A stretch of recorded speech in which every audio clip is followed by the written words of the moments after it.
Halo pemirsa investor semua, kembali lagi di channel kita, tempatnya kamu mendapatkan analisis saham yang to the point, faktual, dan mudah dipahami.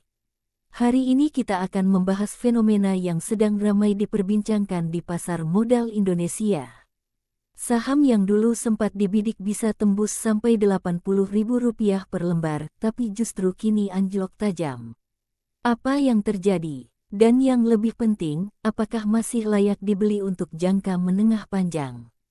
Ya, kita akan kupas saham RLCO, PT Abadi Lestari Indonesia terbuka secara lengkap mulai dari historis pergerakan, data fundamental hingga prospek perusahaan ke depan. Yuk, simak sampai selesai.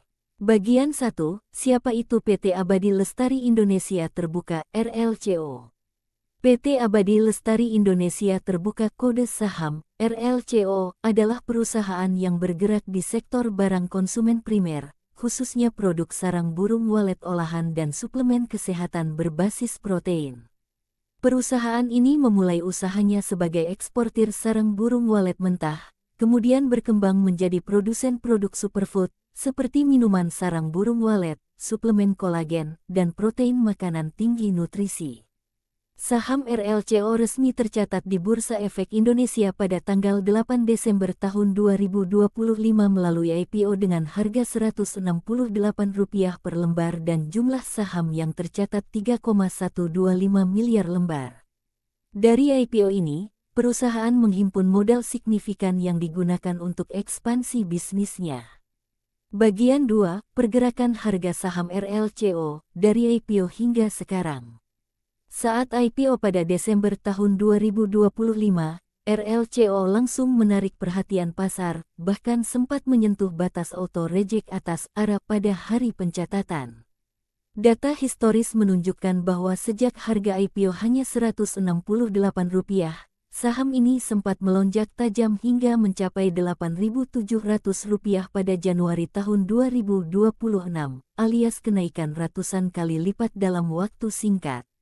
Namun belakangan ini harga sahamnya kembali turun dan diperdagangkan sekitar Rp6.750 per tanggal 6 Februari tahun 2026 turun sekitar 10% pada hari tertentu.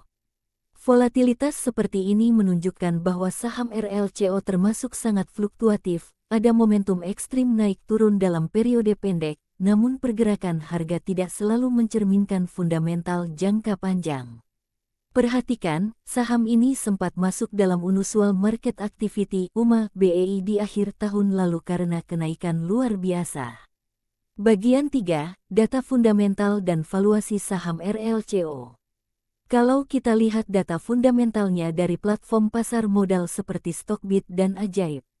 Profil bisnisnya berupa produsen sarang burung walet olahan dan produk kesehatan konsumen. Fokus pada ekspor ke China, Hong Kong, dan AS.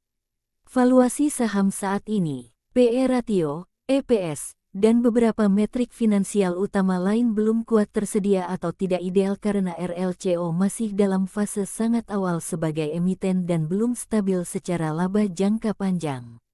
Rasio PE yang tercatat sangat tinggi dibanding sektor sejenis, menunjukkan valuasi sangat mahal jika hanya berdasarkan laba saat ini. Nilai intrinsik, platform seperti investing.com menunjukkan bahwa nilai wajar belum bisa ditentukan dengan akurat karena data laba tahunan yang belum konsisten tersedia. Intinya, berdasarkan fundamental saat ini, saham ini belum menunjukkan valuasi yang undervalue secara klasik, artinya kalau dinilai hanya dari data laba dan arus kas, harganya mungkin lebih tinggi dari nilai fundamentalnya. Namun, ini juga menunjukkan bahwa saham ini lebih banyak dimotivasi oleh sentimen pasar dibandingkan fundamental klasik. Bagian 4, manajemen dan track record. Manajemen RLCO dipimpin oleh profesional yang relatif muda dan dinamis. Dalam beberapa pemberitaan disebutkan bahwa petinggi perusahaan berusia 30-an.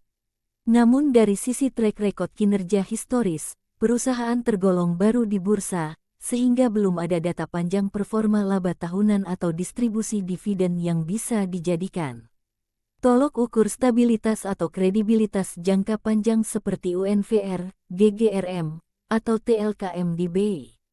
Bagian 5. Analisis prospek ke depan. Seberapa besar prospek RLCO? Pertama, industri makanan kesehatan dan protein memiliki potensi pertumbuhan karena permintaan domestik dan ekspor.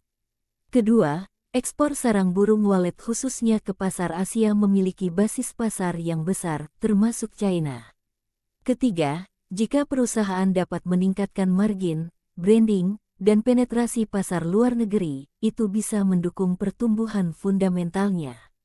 Namun ada risiko. Produk niche, sarang burung walet, sangat dipengaruhi sentimen harga komoditas, permintaan global, serta persaingan.